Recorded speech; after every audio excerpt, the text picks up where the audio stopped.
Welcome aboard, Kermit, NOAA P3 Hurricane Hunter. I'm Lieutenant Commander Sam Urato. I am a navigator on this aircraft and have been with NOAA for 3 years now. Was with the Navy for 8 years before that, so I transferred over.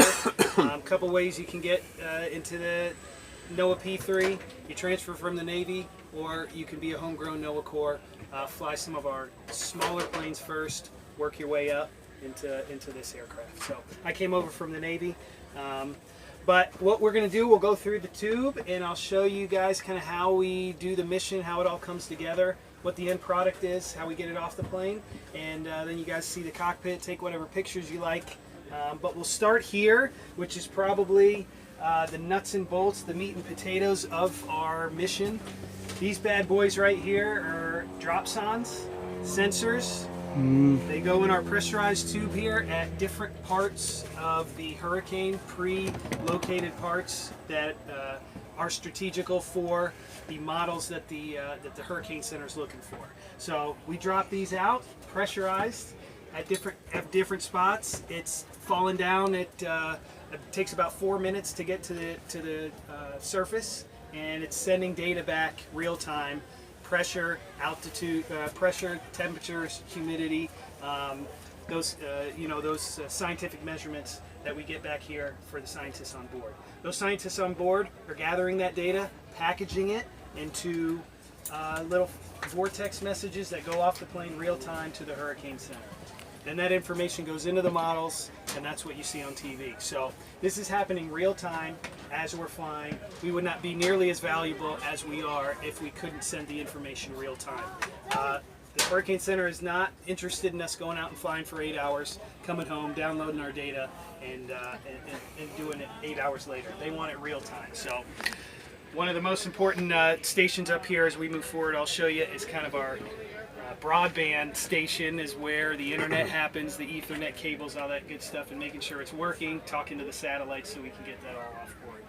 Any questions about? Yeah. Yes. When did that real-time capability begin? Because I think at one point you did have to wait. Yes, right? you did. So it's just the technology of satellites and airborne internet, right? So the fact that we can talk to a satellite, the satellite can send the information back, that's pretty much where it happened. So a lot has improved over the past decade. Right. The internet speed is still very slow. We're not looking at Facebook or shopping on Amazon or anything like that on board. We're able to send these little rich text files out pretty quickly though. But I do hear from everything I've read and heard that the satellite and internet technology is going to increase over the next decade, and it'll be even faster than it is now. So cool. That's a big part of our mission. All right. So let's move forward in the tube.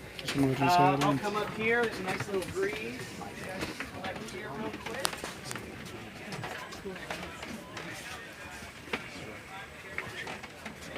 Yeah, come up forward.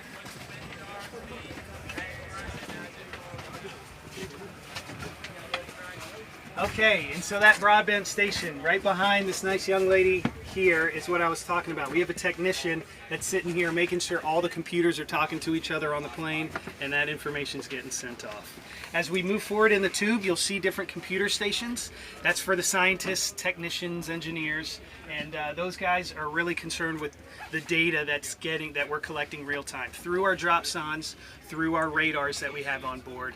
That gives a really good picture of what the storm is doing. It can give us research opportunities as well. So the Air Force flies, they just fly reconnaissance.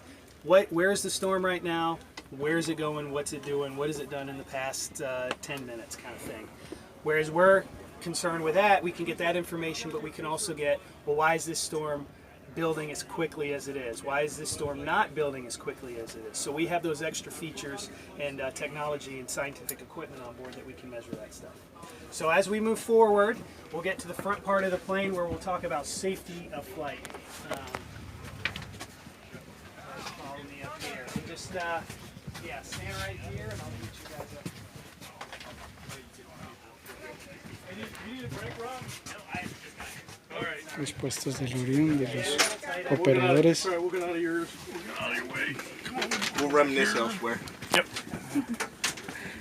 Yeah, we're going to go for the cockpit. Oh, hold on a second. Yeah. Oh, that's Oh, so you guys.